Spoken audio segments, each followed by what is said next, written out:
In light of the black reparations for slavery going on in America, perhaps a reminder of what really took place and the pure nonsense of Americans being forced to pay again for something that took place long before America was allegedly formed.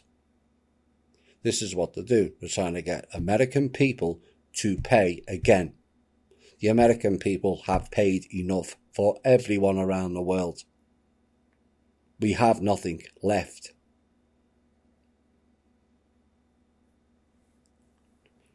So this type of trade was going on even before America was allegedly formed or founded by Christopher Columbus, which is complete nonsense, but you get the drift.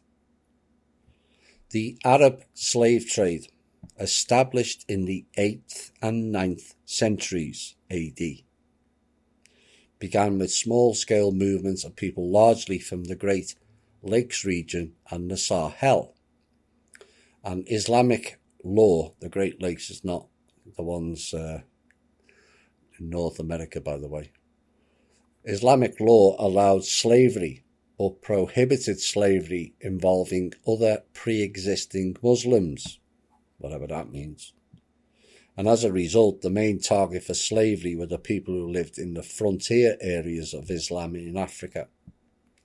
Now, the trade of slaves across the Sahara and across the Indian Ocean also has a long history, beginning with the control of the sea routes by Afro-Arab traders in the 9th century, not European traders.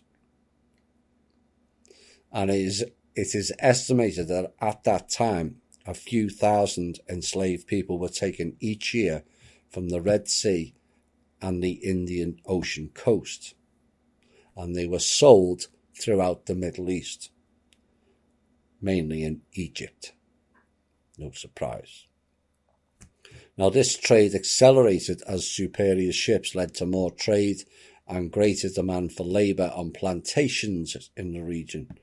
People thought that started plantations with white people in America. Oops. And eventually tens of thousands per year were being taken on the Swahili coast. And the Afro-Arab slavers captured the Bantu peoples from the interior and brought them to the littoral. There, the slaves gradually assimilated in the rural areas, particularly on the Unguja and the Pemba Islands, and this changed the slave relationships by creating new forms of employment by slaves as eunuchs to guard harems and in military units, and creating conditions for freedom, namely conversion, although it would only free a slave's child or children. In other words, the children were cast off and used for other purposes, as we have found out in From Russia with Love. Although the level of trade remained relatively small, the size of total slaves trade grew to a larger number over the multiple centuries of its existence. But because of its small and gradual nature, the impact on slavery practices in communities that did not convert to Islam was relatively small. However, in the 1800s, the slave trade from Africa to the Islamic countries picked up again significantly, and when the European slave trade ended around 1850, the slave trade to the east picked up significantly, only to be ended with the European colonization of Africa around 1900.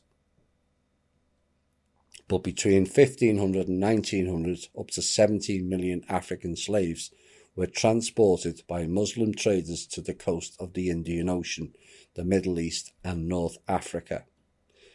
Now, in 1814, the Swiss explorer Johann Burckhardt wrote of his travels in Egypt and Nubia, where he saw the practices of slave trading, and said, "I frequently witnessed scenes of the most shameless indecency, which the traders, who were the principal actors, only laughed at.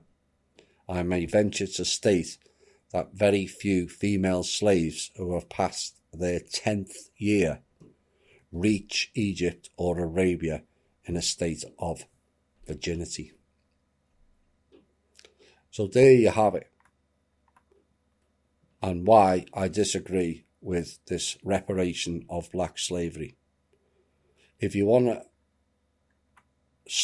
reparations, you have to go to the countries of origin, namely Egypt, namely Africa itself.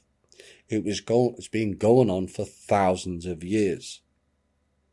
It's the system, as stated by Israel Cohen, that we would make the whites feel guilty and we will shame the whites for the slave trading, when it was being done by the African people to their own people, long before the Europeans arrived.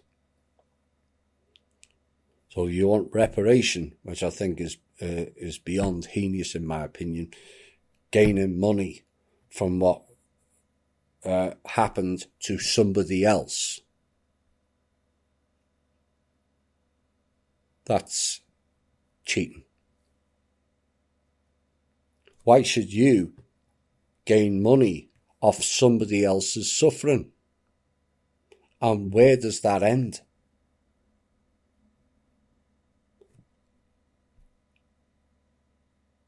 It was bad. There's no question of that. The treatment of black people. None more so than what we witnessed in the 50s and 60s and 70s in America. It's beyond heinous, and it's a blight on American history. People going into separate toilets and all that nonsense.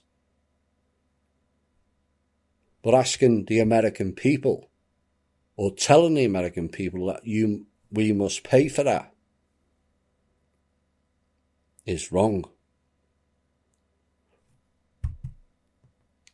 You can't ask for money for somebody else's suffering. You just can't. It's the whole thing about it is pure greed and self-serving. So those three pieces combined, we had the continued program of blame the whites for everything in the slavery, when clearly that was not the case. The male-female program of division, the gender division and sexuality, and the political division, all there in those three pieces, and all going on today. All designed to fracture us. And it's up to us to correct it.